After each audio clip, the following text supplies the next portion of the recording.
Assalamualaikum warahmatullahi wabarakatuh. Diriwayatkan dari Anas radhiyallahu an, katanya Nabi sallallahu alaihi wasallam bersabda, 3 perkara jika terdapat di dalam diri seseorang, maka dengan perkara itulah ia akan memperoleh manisnya iman.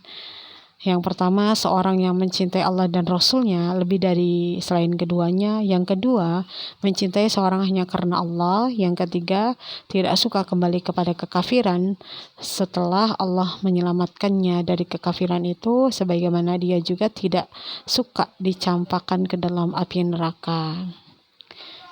Jadi poin 3 ini, perkara yang 3 ini apabila kita amalkan, maka kita akan merasakan manisnya iman. Ketika kita betul-betul rasa cinta kita hanya kepada Allah dan Rasul-Nya gitu kan. Pokoknya lebih tinggi gitu. Termasuk cinta kita kepada manusia juga gitu. Sebagaimana ditegaskan di hadis yang berikutnya juga gitu kan. Dari Anas radhiyallahu anhu. Dari Anas juga gitu. Nabi bersabda, seorang tidak bisa dikatakan beriman kecuali jika aku lebih dicintai olehnya daripada orang tua, anaknya sendiri, serta semua umat manusia. Jadi jelas ya, Allah dan Rasul-Nya harus lebih dicintai oleh kita.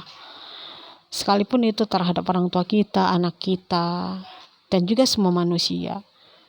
Jangan sampai kita melebihi Allah dan Rasul gitu, cinta kita kepada manusia gitu. Justru cinta kita kepada Allah dan Rasul harus jauh lebih besar gitu dari apapun gitu. Dan dibuktikan juga, jangan hanya saya cinta Allah dan Rasul tapi gak ada bukti. Harus ada bukti. Sikap kitanya dibuktikan. Kalau kita memang betul-betul mencinta Allah dan Rasulullah, berarti sikap kitanya harus mengikuti petunjuk Allah dan Rasulullah gitu. Menjadikan Rasulullah itu sebagai uswatun hasanah gitu. Jadi ketaatannya itu betul-betul dikedepankan gitu. Jadi tidak ada ketaatan kepada makhluk dalam maksiat kepada Allah. Itu juga bukti kalau kita betul-betul mencintai Allah dan Rasulullah melebihi apapun gitu. Contoh misalkan, ketika kita punya pasangan hidup, misalkan suami gitu. Suami melarang kita untuk menutup aurat. Tapi gitu kan, di dalam Al-Quran dan Sunnah dan hadis gitu, justru kita diperintahkan sebagai muslim untuk menutup aurat. Maka bukti kita cinta kepada Allah dan Rasulullah melebihi cinta kita kepada manusia, yaitu pasangan hidup kita, yaitu dengan tetap taat kepada Allah. Kan tidak ada ketaatan kepada makhluk, la ta'ata bimakhlukin, ya, illa li ma'syiatillah. Tidak ada ketaatan kepada makhluk ya dalam maksiat kepada Allah, yaitu la ta'ata bimakhlukin fi maksiatillah. Jadi begitu ya. Dan yang kedua adalah mencintai seorang itu hanya karena Allah. Tentunya harus dibuktikan. Makanya perlunya kita ilmu pengetahuan agama gitu kan, supaya kita bisa menjalankan 3 perkara ini. Karena kalau kita cuma sekedar ngomong cinta karena Allah tapi kita tidak ngerti gitu praktek daripada cinta karena Allah itu seperti apa gitu. Jadi mencintai orang lain karena Allah, misal gitu kan, kita mencintai seorang manusia gitu karena kesolehan dia, karena kejujurannya, karena dia salat 5 waktunya, aktif berjamaah di masjid, karena dia itu kalau jadi pemimpin dia itu adil dan bertakwa, dia kalau jadi pemimpin itu dia tidak rakus. Ya, itu kita cinta kepada sosok orang tersebut karena Allah. Ada dasar gitu. Tidak tidak kita asal cinta saja, enggak, tapi memang ada dasar gitu. Apa yang kita lihat gitu. Karena dia itu ketika menjalankan hubungannya dengan Allah itu bagus. Sosialnya kepada sama manusia juga bagus. Cara emosionalnya juga bagus, dia mampu mengendalikan emosionalnya gitu. Ketika beliau menjadi pemimpin itu jadi menjadi pemimpin yang betul-betul mengayomi rakyatnya gitu. Itulah gitu, kita mencintai karena Allah ya, karena semua itu ketika seorang pemimpin mengayomi rakyatnya itu kan perintah Allah gitu ya. Jadi mencintai karena Allah itu ya ada kriterianya gitu, nggak asal cinta gitu.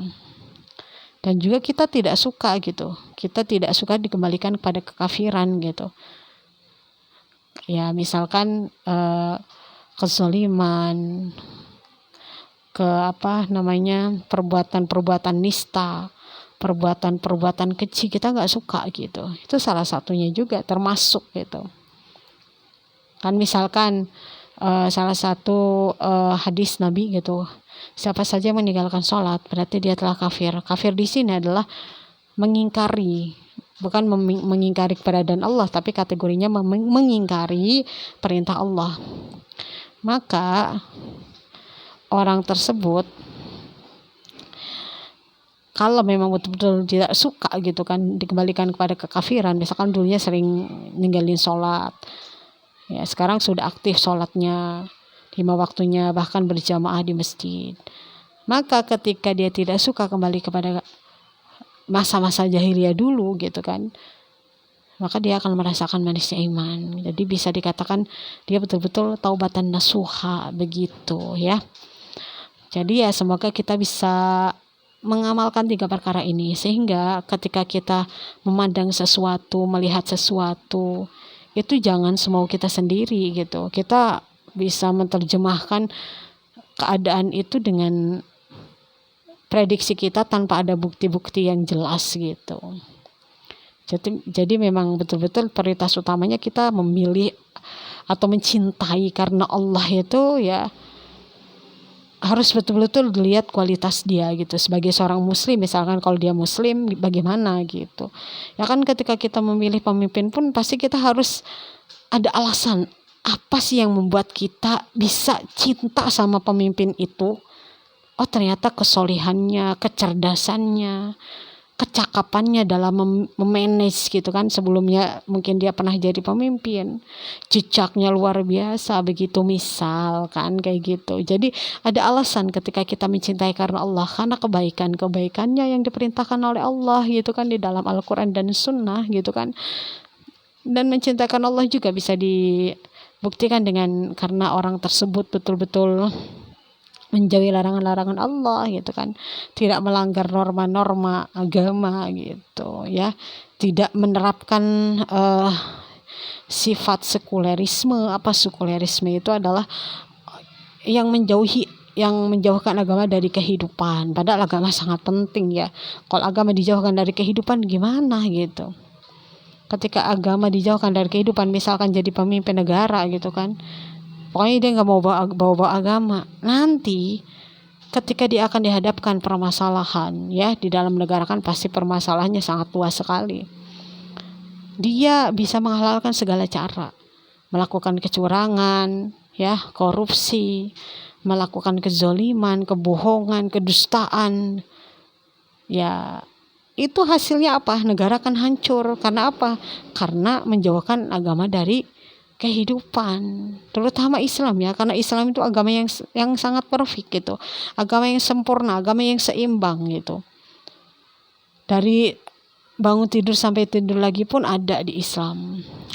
Itu makanya kan ketika masa lalu ya Islam itu diterapkan menjadi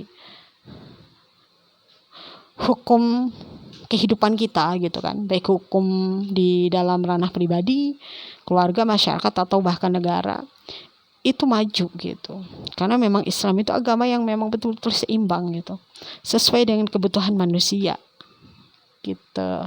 Jadi ya pokoknya prioritas utama kita, apapun yang kita lihat, apapun yang kita cintai gitu kan, untuk sosok calon pemimpin atau apapun itu ya, harus betul-betul kalau memang dilakukan karena Allah, lihat perilaku dan sikapnya bagaimana gitu terhadap Allah, sesama manusia dan lain sebagainya baik gitu.